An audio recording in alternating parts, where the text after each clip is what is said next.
Audio Jungle.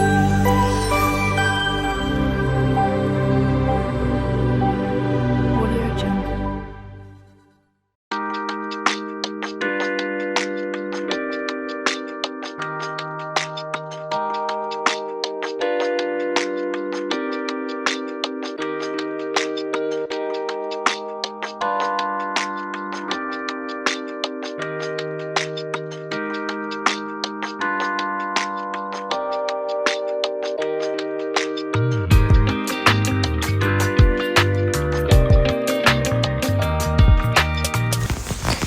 अस्सलाम वालेकुम। कैसे हैं आप सब लोग? उम्मीद है कि आप सब लोग ठीक होंगे।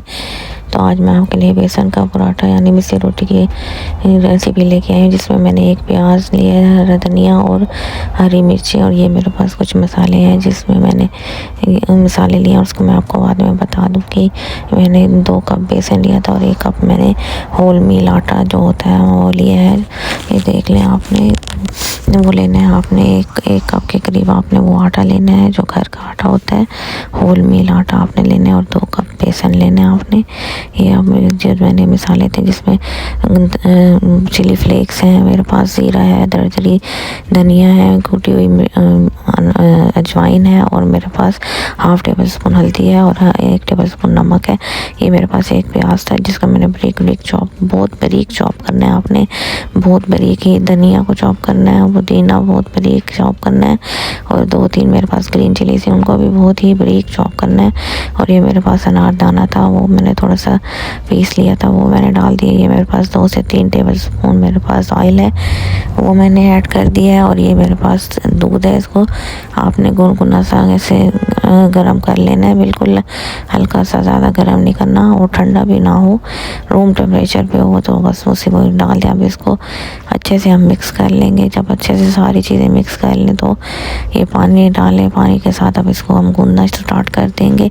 और आपने बस इतना गूंदना है जितना आप हम नॉर्मल आटा गूंदते हैं रोटी का। देख लें, इसको गूंद के मैंने एक बाउल में रख दिया, और इसको रेस्ट के लिए हम थोड़ी देर 15 से 20 मिनट या आधे घंटे के लिए आप रेस्ट दे दें। और ये मैं टमाटर और लहसुन की चटनी बनाऊंगी, जिसमें 2 टमाटर हैं, 2 ग्रीन चिलीज़ और 4 से 5 जवे मेरे पास लहसुन के। अब मैं इनको ग्राइंड कर लूँगी अच्छे से। ये देख लें, आप इसको ग्राइंड कर लें, तीनों चीज़ों को ग्राइंड करने के बाद फिर मैंने एक पैन लिया है, उसके अंदर मैंने ऑयल लिया, और ये मेरे पास 1 टेबल स्पून के करीब ज़ीरा है। मैं ज़ीरे को पहले थोड़ा सा भून लूँगी ऑयल में, थोड़ा सा सौते करना है, जलाना नहीं है आपने।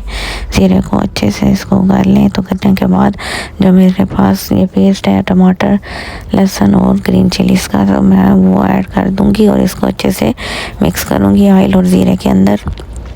अच्छे से आपने टमाटर को भूनना है। ये देख लें, मैं अच्छे से इसको भून ले। ऑयल ऊपर आ गया तो मैं एक टेबल स्पून मैंने इसमें नमक ऐड कर दिया। अब नमक के साथ मैं इसको थोड़ा सा भूनूंगी, और उसके बाद हमने इसमें ये जो चिली फ्लेक्स होती हैं इसको मैंने डाल दिया है। तो हाफ़ टेबल स्पून के करीब मैंने चिली फ्लेक्स ऐड किया, और अब मैं इसको मिक्स करती रहूँगी अच्छे से कि ये हमारी अच्छे से, ये देखें ले, पक के तैयार हो चुकी है। मैंने इसको एक बाउल में निकाल लिया है, और यहाँ पे मैंने एक पेड़ा लिया है।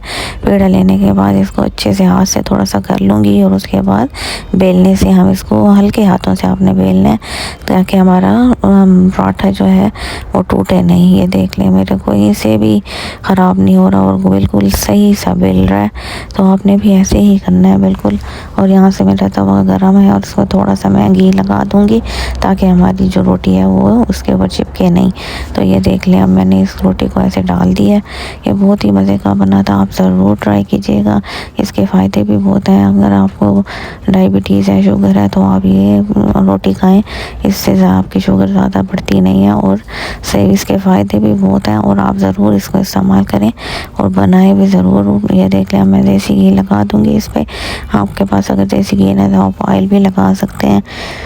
या कोई भी घी आप इस्तेमाल कर सकते हैं। ये देख लिया मैंने दूसरी साइड पे इसको चेंज कर दिया है, तो अब मैं उधर दूसरी साइड पे भी घी लगा दूंगी। इस तरह ये हमारा पराठा बहुत ही मज़े का क्रिस्पी सा बनेगा। और ये ना समझे कि बेसन है तो ये नरम नहीं बनेगी रोटी, ये रोटी बहुत ही नरम बनेगी। अगर आप मेरे तरीके के साथ आटा गूँधेंगी तो वह बहुत ही नरम और बहुत ही मज़े का पराठा बनेगा, और ना ही आपकी रोटी टूटेगी।